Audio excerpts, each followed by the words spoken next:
Welcome to the Law School Toolbox Podcast. Today, we're talking about making hard choices in law school because there's a very good chance you'll have to make some. Your Law School Toolbox hosts are Allison Monahan, that's me, and Lee Burgess. We're here to demystify the law school and early legal career experience so that you'll be the best law student and lawyer you can be. We're the co-creators of the Law School Toolbox, the Bar Exam Toolbox, and the career-related website Career Dicta. I also run the Girls Guide to Law School. If you enjoy the show, please leave a review or rating on iTunes. And if you have any questions, don't hesitate to reach out to us. You can always reach us via the contact form on lawschooltoolbox.com, and we would love to hear from you. With that, let's get started.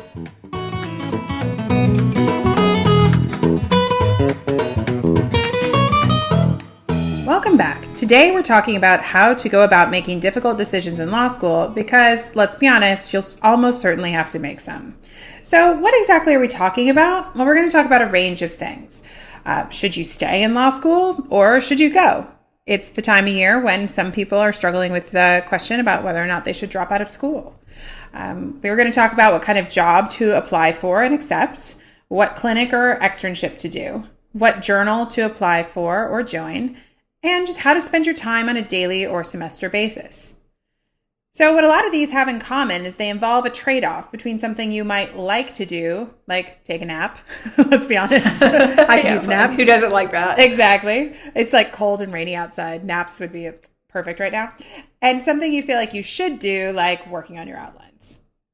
Right. I mean, sometimes, obviously, if you're going to, get anything done in life, it's good to override your want to do, take a nap and do the work.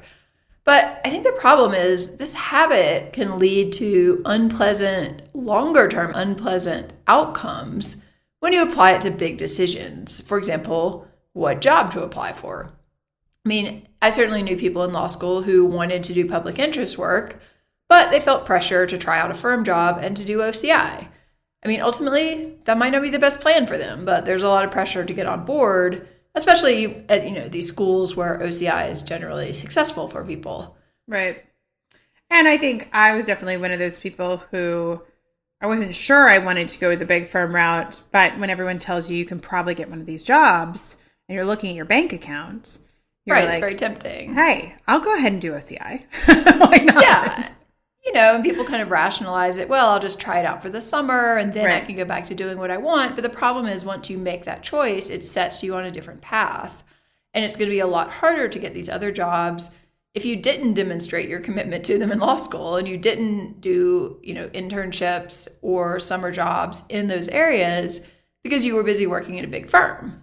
I think that's true. I think a lot of folks often forget that sometimes the public interest jobs, the DA's office, the public defender's office, certain nonprofits are often highly competitive positions. And so, absolutely. And so they, even if you're not making a lot of money, they still want to see a commitment to the type of work that they're doing because they have a whole host of highly qualified resumes that they have to pick from. And if they think someone's just going to swoop in and do this work for a year or so and bolt, that's probably not who they're going to invest in.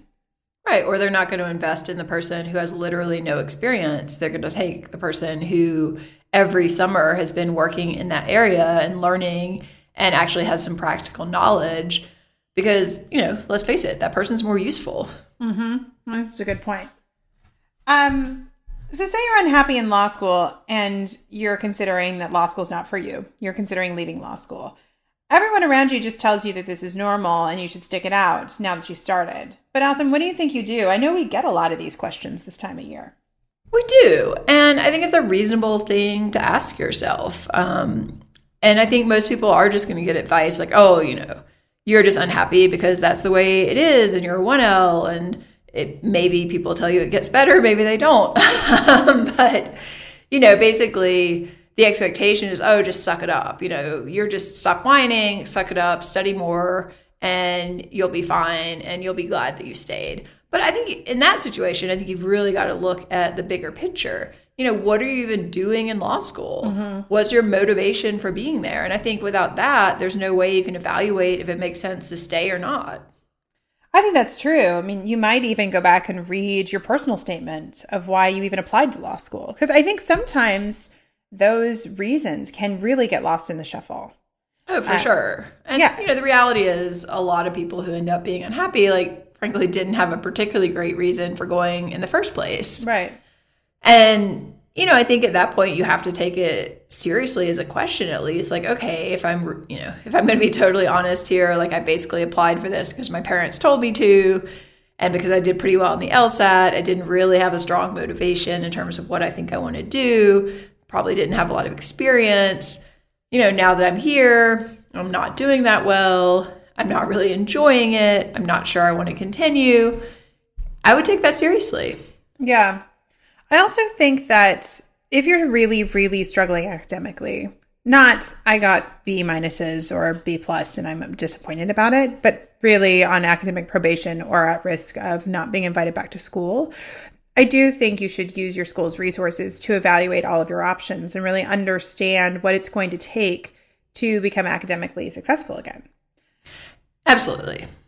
These are not fun conversations to be had. They're awful conversations. I don't want anyone to think that it's easy to go to the dean and have these kind of heart-to-hearts, to go to academic support, to sit down and do the math with your GPA and really understand what kind of grades you have to get a competitive GPA to either keep you in school or get the jobs that you want.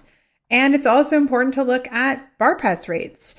I think that that's something that oftentimes if you're a 1L and you're struggling academically, you don't think down the road. But if there are some fundamental things about the way law school works that makes it difficult for you to excel at it, and you've tried lots of different things, getting accommodations if you need them, working with a tutor, working with academic support, all of these things that you should try too. But it is also possible that there are roadblocks that may also plague you at the bar, and you have to kind of think down the road, because the last thing you want is to incur 3 years of debt and then not be able to pass the bar. That's absolutely right. And I think for me, the key takeaway and the thing I would discuss with a lot of people is, do you have a really good reason for doing this? Are you actually motivated to continue for some sort of internal reason? If the answer to that question is no, well, maybe you should cut your losses and move on. But if the answer to that question is yes, I legitimately want to do this, I have a real interest in doing this work, then I think the question has to be, have you really exhausted all of the options? Can you say that you've given this your very, very best shot? Can you say that you've done everything you possibly could do to make this work? And if you can't say yes to that, then I think it's probably premature to give up. But if you can, and you just really start to feel like, I'm just banging my head against this wall and this is just not seeming like something for me, I think it's okay to walk away. I did a previous graduate degree in something that I wasn't actually very good at. Architecture has nothing to do with law school. I think after my first year, particularly after the first semester, but really the first year, I was very beaten down. I had been put through the ringer. I was not successful. I decided to continue, but ultimately I decided not to practice. I never worked as an architect. I spent the last year sort of repositioning myself. And you could make an argument that I probably should have just quit after the first year. Mm-hmm. Yeah, I think that is interesting. I also think sometimes folks forget that even if law school isn't the path that they want to take, that there are plenty other careers in the legal, I guess you could say, marketplace or sphere, where if you have interests, but law school isn't going to be the path that's going to work for you, you can still participate in the legal system in a lot of different ways. So I know someone who decided to drop out of law school for a variety of reasons, but then she became a translator for the courts because she was bilingual. And one of the things that was really important to her in her desire to become a lawyer was working with especially immigrant families and helping them navigate the court systems. And she was able to do that as a court-appointed translator because she was kind of getting to meet that goal. She worked with oftentimes, immigrant clients, and she was helping, she felt like she was really helping them understand what was happening to them. And I thought that was really a great way to kind of pivot, but still be able to reach some of her goals and participate in the legal system. Yeah, and I think that's why it's so important to figure out what your goals really are. The reality is, Lee and I can't give you the right answer to any of these questions. No. That's why they're hard questions. But, we can possibly give you some thoughts on how to think through and evaluate your options and really figure out what it is that you want. Mm-hmm. Because, the interesting thing here is I think it's useful to recognize that law school itself tends to attract a certain type of person. Yeah. Which makes it actually very hard for law students taken as a whole to kind of figure out what they want. Mm-hmm. Basically most people in law school, let's face it, we're all overachievers. Right. We've spent our lives trying to win approval from authority figures, whether it's teachers, parents, whatever. We can admit it. We were all the teacher's pet, right? At one point or another, probably. Yeah. That's how you get to law school. You're good at school. Right. But the thing is, this habit of mind where you pay more attention to what other people expect of you versus what you actually really want, it's really hard to break. And sometimes you might even not recognize that you're doing it. So part of making these hard choices is often figuring out really fundamentally what you actually want. And I think that's hard for a lot of people to do on their own without help. Yeah, I think that's true. I think therapy or working with a coach can help if you are really hitting a wall, reading books. One of the things that I have done over the years during my times of searching, I guess I would call it. When you were lost on the wilderness. When I've lost about something in my life is I read a lot of biographies. And one of the things I always find interesting about biographies is I like learning from other people's stories. And I found it very interesting to kind of meet people in books and see what their paths are. I did it when I decided to become an entrepreneur. I read a bunch of biographies about entrepreneurs. I've read books about powerful women, impressive women who've accidentally, become leaders. And I studied leadership in college, so I've read a lot of books about different leaders. But, there are lots of different ways to kind of brainstorm, what you want by learning about what's important to other people or learning from other people's mistakes or successes. And books are one way that you can do that. Yeah, absolutely. I'm also a big fan of books. This probably is not surprising any of our listeners. Right. Those are big readers. I can't say I've ever read a biography, actually. I tend more to the, sort of self-help genre. Although one book that I found really helpful that I think I picked up when I was trying to figure out if I was going to leave my firm job is a book called, I think it's called Finding Your North Star or something like that. It's by Martha Beck. And Martha Beck is super interesting. If she had a biography, it would probably, I'm sure it would be incredibly interesting. Very, very, very interesting person. But this book is really about kind of how to use your bodily sensations, basically, somatically, to figure out what decisions are going to be best for you when you are a person who's kind of tamped down any sort of feeling. Basically, I remember I went to therapy my second semester of law school because I wasn't getting out of bed and I was clinically depressed. And one of the things that she would have me do is I would tell her some crazy story about some situation and she'd say, well, how does that make you feel? And I would say, well, I think that blah, blah. She's like, that's not the question I asked you. I asked you what you feel about this. And I was literally like, I have no idea. Yeah. I don't even understand your question.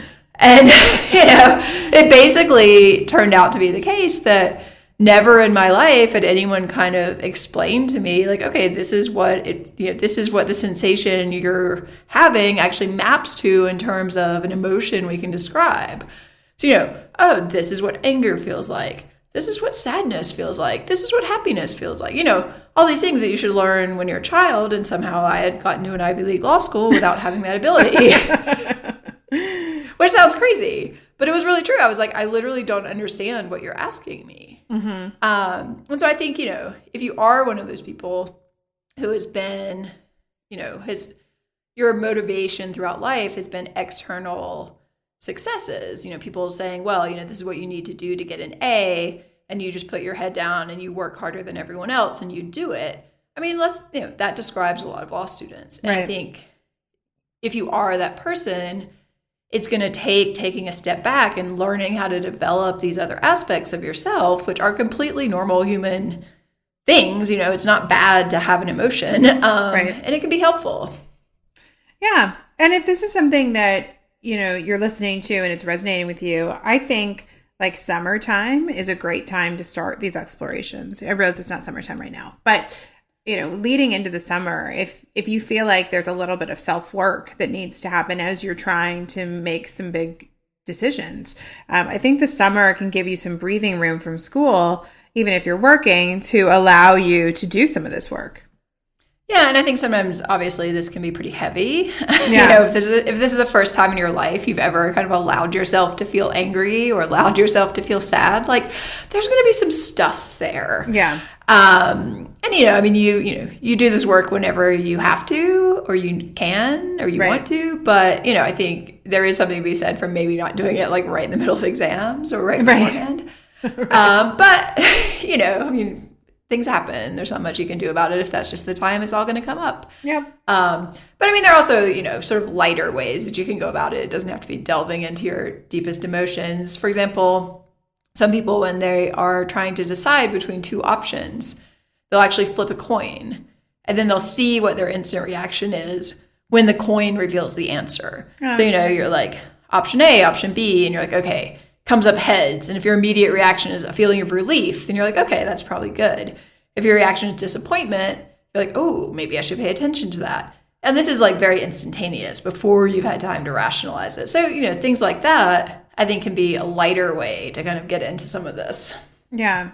I also personally have found when I'm trying to make a big decision, or I'm really like chewing on something, that walking or going outside or being away from distractions can really allow my brain to function better.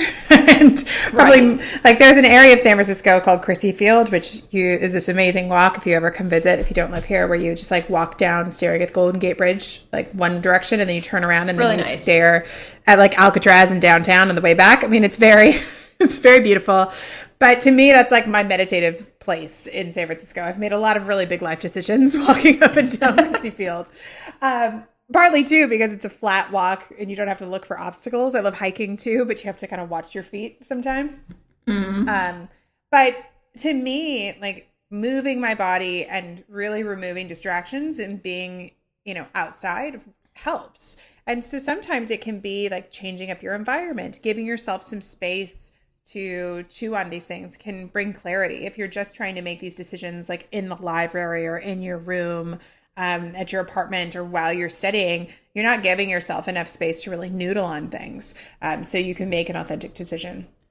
Yeah, and I think a lot of law students, being very analytical, think like, oh, I'll just make a pro and con list and that'll solve the problem for me. So you might find yourself making these endless lists of pros and cons sitting at your desk, but then you go out on a walk and suddenly you're like, okay, well, yeah, okay, fine. The pro has 5 things on it and the con has 100, but what I really want to do is the pro. Right.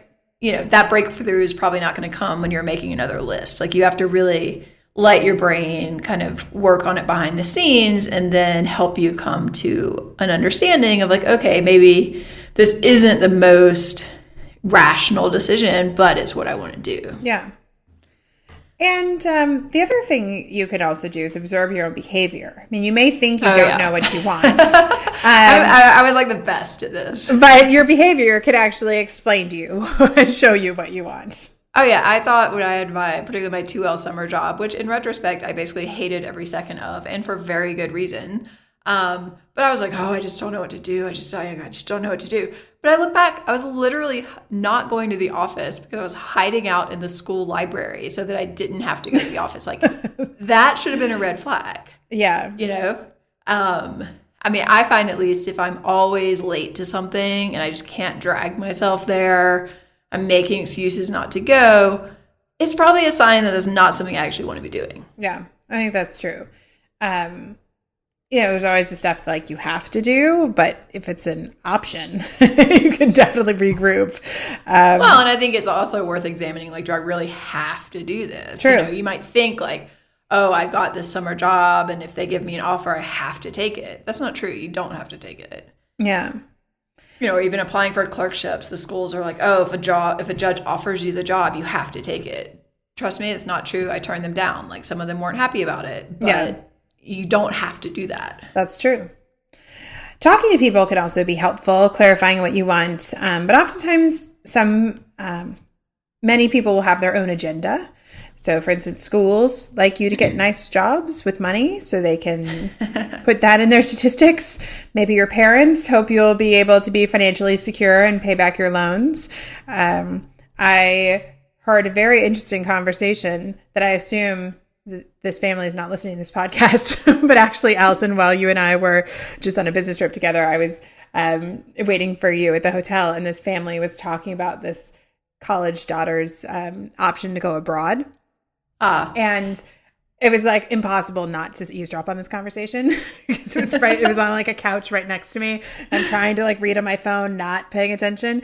But it was one of these conversations where I'm like, oh my gosh, there is so much like parental expectation and worry and concern like layered on top of this dialogue. It was really interesting. I was like taking notes for my future conversations with my child, so I will not say some of the same things, but it was an interesting reminder of how, oftentimes advice comes veiled in our own opinions or insecurities or hopes and dreams for another person.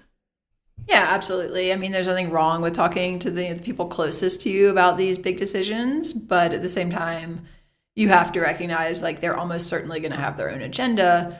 They're going to have preferences about what you do, about where you live or whatever. And yeah, of course, those things are important and they're worth listening to. But again, it may come to the point where you just have to sort of push back and say, look, I understand that, you think it would be best if I don't study abroad because you're afraid about maybe I'm going to be, a victim of terrorism, but I'm going to go anyway. Right.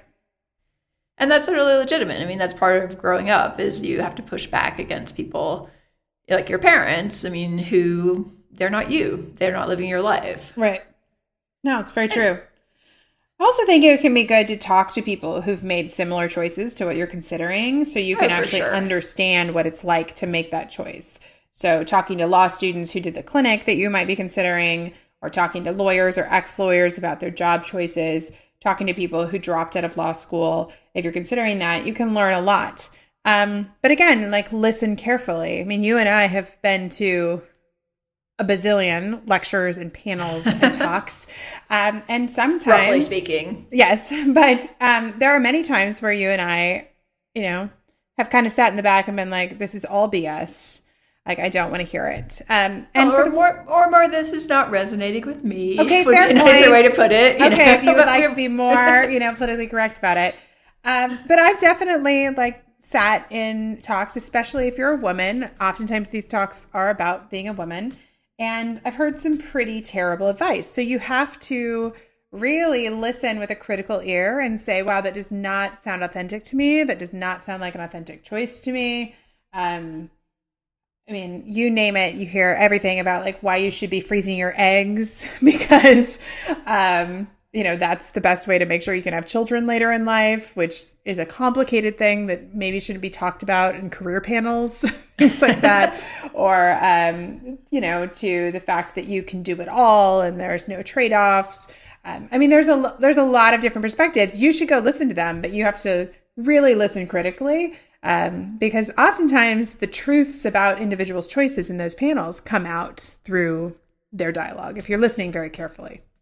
Yeah, and I think, too, you have to think about basically the perspective of this person and what experiences they've had, and are those experiences still relevant? I think, for example, the legal economy has probably changed a lot from the time that maybe someone's parents were trying to find a job. True. In 30 years, it's completely different. So of course, you can listen to that advice, but it may not really be that relevant to what you need to be thinking about in these times. So, with any of these decisions, you've got to take everything in, but kind of take it with a grain of salt. I think some outside neutral party can often be very helpful, whether that's a career coach or even a good friend who knows you really well, but has a lot less of a stake in your choice, particularly if that person is willing to basically call you out on your BS and say, You know what? I've heard you say this before. I've seen you make a similar choice before. Remember what happened? Are you sure you want to go down that path again? At least for me, those are the most useful friends because you're like, oh, oh, I didn't really see that, but you are totally right. Like, I'm about to go down that same path again. Like, maybe I don't want to do that. Yeah. I have a very good friend from college who, post-college, we took a road trip to go move some of my stuff from storage to another location. And he spent 4 hours in the car lecturing me about getting back together with an ex-boyfriend. He was totally right that I should never have considered to do this.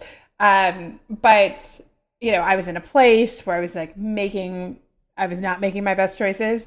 And I really appreciate it. I mean, really, it was 4 hours of him telling me this was a terrible idea. Oh yeah, one of my best friends totally time spent literally like 2 days at Burning Man yelling at me about like, you cannot keep living your life this way. Like, look at what you're doing. Yeah. You know, you quit your big firm job and now you're driving yourself crazy training for a stupid triathlon that isn't even competitive and like building this shade structure that no one but you cares about, that you've been crying about for 3 days. Like, what are you doing? Yeah. And, you know, we fought about it for several days, but in retrospect, he was absolutely right. And like, luckily, I eventually realized that, like, whoa, I am totally crazy. I need to stop. Yeah.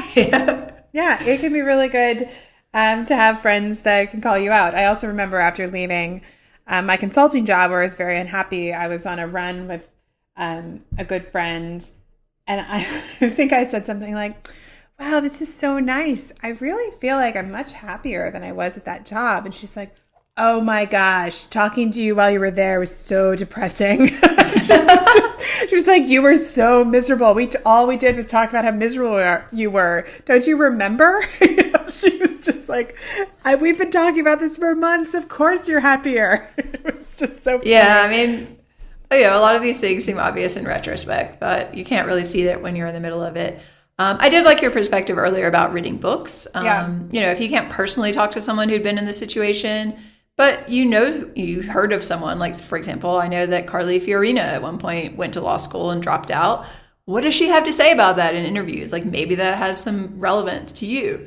I think that's a completely useful way to get more information. Yeah. The goal is to get a pretty good idea what choice A and choice B would look like.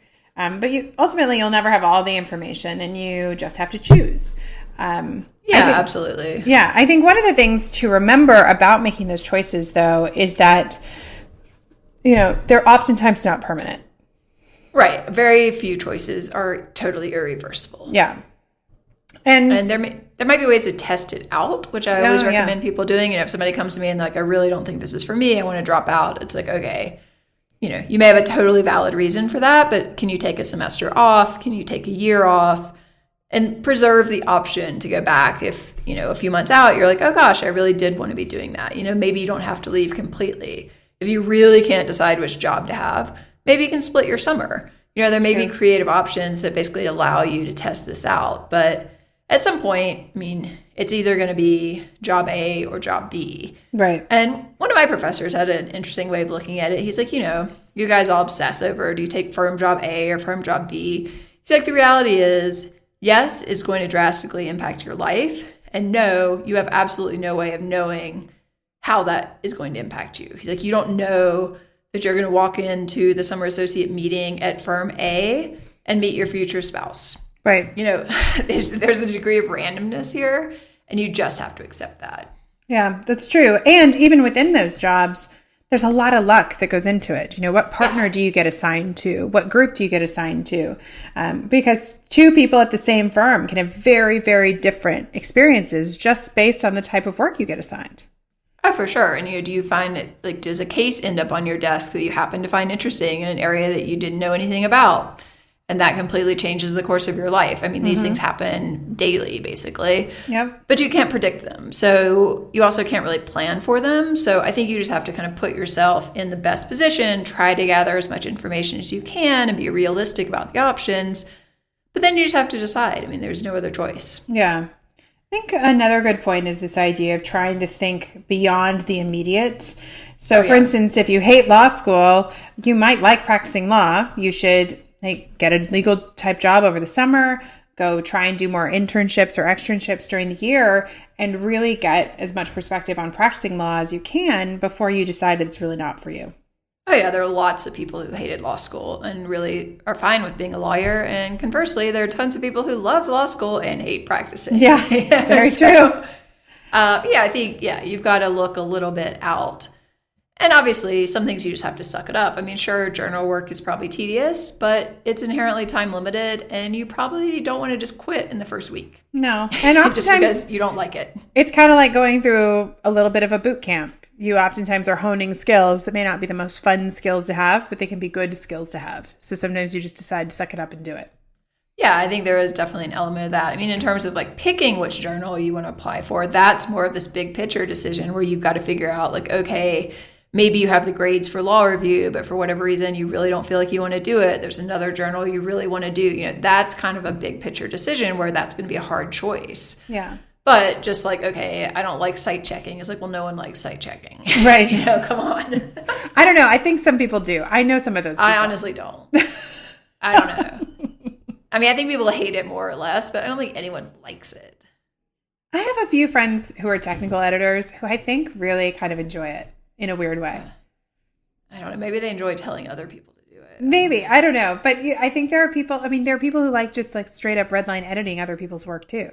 Well, I don't mind doing that. I just hated like having to go into the bowels of the library to look for some ridiculous paper copy of something. I was like, this is a total waste of time. Yeah. Yeah. But the other thing to keep in mind is, okay, and then, you know, if as a second year, you do have to do the grunt work and you're the one who has to go to the far off campus library. But your third year, you might be the one who gets to tell other people what to do, which is probably more fun. That's true. My second year on the law review wasn't the most exciting, but I was on the board and it was a really great experience for me. So whereas I finally, by the time I was a 3L, was ready to be like, you know what? I'm not doing things I don't want to do anymore. And people were encouraging me to run for the board and, maybe you could be the editor-in-chief. And I'm like, I don't want to do that. What I actually want to do is have as minimal a commitment as possible. So I applied to be social chair, but there was a lot of competition from all the people who wanted to be slackers. So I think I had to be like alumni liaison or something, but it was fine. But, you know, again, like there was a lot of pressure and it was like, the idea, like you could maybe be like, you know, some bigwig on the Columbia Law Review, like maybe it would help you get a clerkship, blah, blah, blah. Like you have to stand up and be like, you know what? I don't want to do that anymore. Yeah. Yeah. And there are parts of this law review. I mean, I remember there are parts of the law review board reality that I remember fondly. And there are parts that are total grunt work. I mean, like I can't even remember how many times we read each article before it got published. Oh God, but I'm sure hundreds. It was a lot of times, you know, and you're reading like another draft of the same article that's on a topic that is not of great interest to you. And, you know, you're seeing that your changes that you recommended haven't been made and now you have to go back. And I mean, there's tedious work of it too. So you have to really think about whether or not you want to do it. Yeah, I guess for me, I was just finally at a point where I was like, I do not want to do this anymore. And nothing you can say about the possible impact it will have on my future hypothetical career is going to convince me to put in any more time or energy. And the irony is because I then had more time to do other things, I actually started doing research for what became the Girls Guide to Law School. Mm-hmm. So, you know, someone would have probably said like, you're just wasting your time like on this little hobby. You should be like out on the law review board. But the reality is, looking back, that was actually a lot closer to what I wanted to be doing and what I've ended up doing. Right. That's a very good point. Sometimes you do have to just really see what interests you, see where you want to spend your time. Yeah, absolutely. And I think sometimes there also can be external factors that might be impacting your decision in the moment. You know, for example, bad things happen. People die, you get sick, you get divorced. It's often the case that things are going to look really different in a few months. And I think the standard advice here is, you know, you've got to try to avoid making big changes immediately based on, you know, the way that you feel after, say, a parent passes away. Like, true. It's just a really tricky time to be making like a huge life choice. It is. And you've got to give yourself space because you need to heal from that. You're not going to be able to think clearly. You should reach out for help if you can get help and resources so you don't find yourself having made a lot of choices in a dark time that you end up regretting. Right. Or, you know, say that you've had a serious illness and you didn't do so well in your classes as a result. You know, maybe that's a time to look at taking some time off or something like that. Right. But I don't think you have to be like, I need to drop out because I did poorly last semester. It's like you were really sick. You know, that's not a fair representation of what you could do if you were not in this situation. Yeah, absolutely. So what can you do if you know you're going to face some resistance when you make your choices? Well, this is basically called setting boundaries and growing up, right? I think for me, it's always helpful to be really clear in my own head about what I'm doing and why I'm doing it, and maybe even write that down and essentially have a mantra that, I'm ready to repeat as many times as necessary. Say that you've decided that you're going to leave school for a while and your parents aren't happy about it. Okay, that's fair. They're probably concerned. But, you need something like, Mom, I know you want me to continue in law school, but my results are showing me it's not a great path and I'm not enjoying it. So I'm going to take some time off rather than spending a lot more money on this right now. There may be an argument, but you just repeat that as many times as you need to. Yeah. That's true.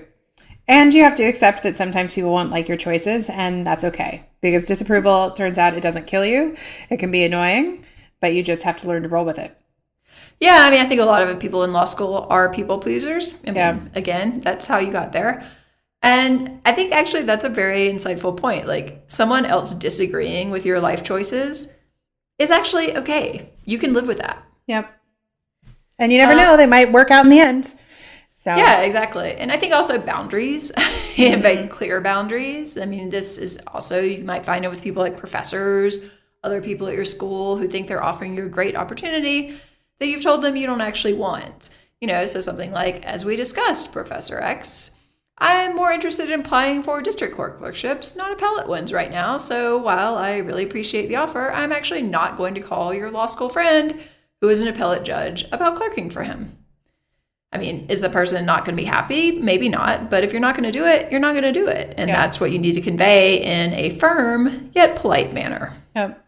I think it's important to just trust your instincts. If something seems like a bad fit, it probably is.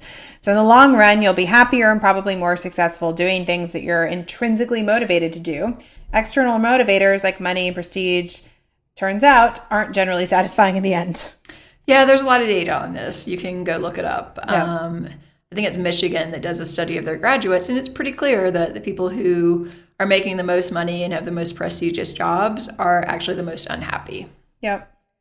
Which is probably a whole other commentary on the profession, but we're out of time. So we'll save that for a future podcast. Well, exactly. I think my key takeaway is, look, it's your one life, and you get to decide what to do with it. And if what you're doing is not working out, making some changes is totally fair. Yep. If you enjoyed this episode of the Law School Toolbox Podcast, please take a second to leave a review and rating on your favorite listening app. We'd really appreciate it. And be sure to subscribe so you don't miss anything. If you have any questions or comments, please don't hesitate to reach out to myself or Allison at lee@lawschooltoolbox.com or allison@lawschooltoolbox.com, or you can always contact us via our website contact form at lawschooltoolbox.com. We love hearing from listeners, and we even take suggestions for future episodes. So feel free to email us questions. Thanks for listening, and we'll talk soon.